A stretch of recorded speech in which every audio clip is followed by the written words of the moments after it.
you give a little child, you take a 3-year-old out in the yard to teach them how to hit a wiffle ball or something, and you give them a bat, you know what they do with the bat? They hit everything.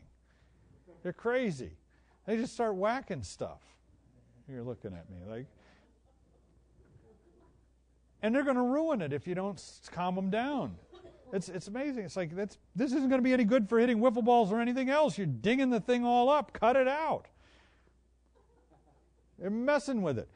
We've got to calm them down. We've got to get them to stand in there.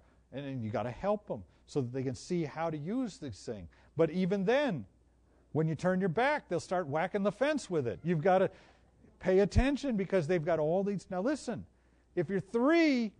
I'm forgiving you. If you're 13 and I give you a ball bat and say, I'm going to pitch, you stay right there. I turn my back and I hear noises and I turn around and you're whacking the tree. We're going to have a chat.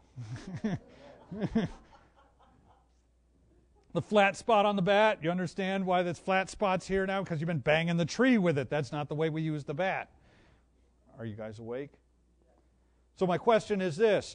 If we understand that anybody who has arrived at a point where they ought to have some sense understands how to use that equipment. I don't know where the moment is, but somewhere between 3 and 13, we expect you not to just take a bat and start whacking stuff with it.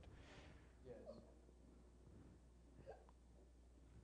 Well then, when we take the gifts that God's deposited in us as a sign of His favor for us, the grace gifts, charisma is charis is grace.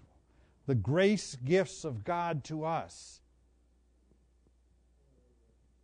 And we use them as foolishly as a 3-year-old with a ball bat. This can't be a good thing.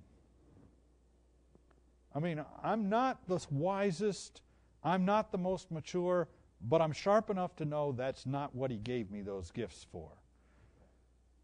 They're not for puffing up my head. They're not for making me excited about me.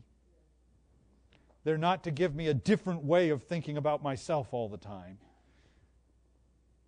They're to help me get out of thinking about myself and come over to the side that Jesus is on, having this mind in me that's in Him.